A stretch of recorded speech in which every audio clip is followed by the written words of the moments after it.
40 ദിവസത്തിന് ശേഷം ആക്രമണ ശബ്ദങ്ങളില്ലാത്തതിന്റെ ആശ്വാസത്തിലാണ് ഗൾഫ് രാജ്യങ്ങൾ. ഇന്ന് ഗൾഫ് രാജ്യങ്ങളിലേക്ക് ഇറാന്റെ ആക്രമണം ഉണ്ടായില്ല. മേഖലയിലെ സുരക്ഷ വർദ്ധിപ്പിക്കുകയാണ് ലക്ഷ്യമെന്ന് UAE പ്രസിഡന്റിന്റെ നയതന്ത്ര ഉപദേഷ്ടാവ് അൻവർ ഗർഗാഷ്. ഫെബ്രുവരി 28 ശേഷം ഇതാദ്യമായാണ് ചീറിപ്പായുന്ന ഡ്രോണുകളുടെയും മിസൈലുകളുടെയും ശബ്ദം കേൾക്കാതെ ഗൾഫ് രാജ്യങ്ങളിലുള്ളവർ ഉറക്കമെഴുന്നേൽക്കുന്നത്. ഇന്നലെ ഉച്ചയ്ക്ക് ശേഷം UAEയിൽ അലർട്ടും നൽകിയിട്ടില്ല.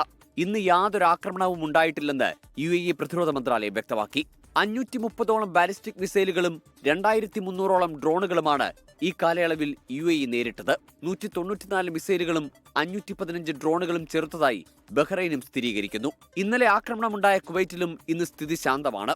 മേഖലയിലെ സുരക്ഷ വർദ്ധിപ്പിക്കലാണ് ഇനി പ്രധാന ലക്ഷ്യമെന്ന് UAE പ്രസിഡന്റിന്റെ നയതന്ത്ര ഉപദേഷ്ടാവ് അൻവർ ഗർഗാഷ് വ്യക്തമാക്കി.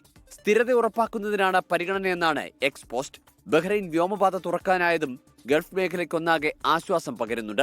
1 ബില്യൺ ദിർഹത്തിന്റെ പാക്കേജ് നടപ്പാക്കി സാമ്പത്തിക മേഖലയ്ക്ക് ഉണർവ് നൽകാനാകുമെന്ന പ്രതീക്ഷയിലാണ് UAE. പുതിയ നിക്ഷേപകരെ ആകർഷിക്കാനും ഇപ്പോഴുള്ളവരെ നിലനിർത്താനും കഴിയുന്ന തരത്തിൽ പ്രഖ്യാപനങ്ങൾ ഉണ്ടാകും. അതിനിടെ കേന്ദ്ര വിദേശകാര്യമന്ത്രി S ജയശങ്കർ അടുത്ത ദിവസം UAEയിൽ എത്തുന്നുണ്ട്.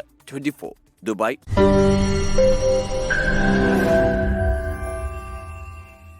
ലോകത്തെവിടെയായാലും ഏത് സമയത്തും 24 വാർത്തകളും ഓഗ്മെന്റഡ് റിയാലിറ്റി പാക്കേജുകളും എക്സ്പ്ലെയിനറുകളും വിശദമായി കാണാൻ ഞങ്ങളുടെ YouTube ചാനൽ നിങ്ങൾക്ക് സബ്സ്ക്രൈബ് ചെയ്യാം.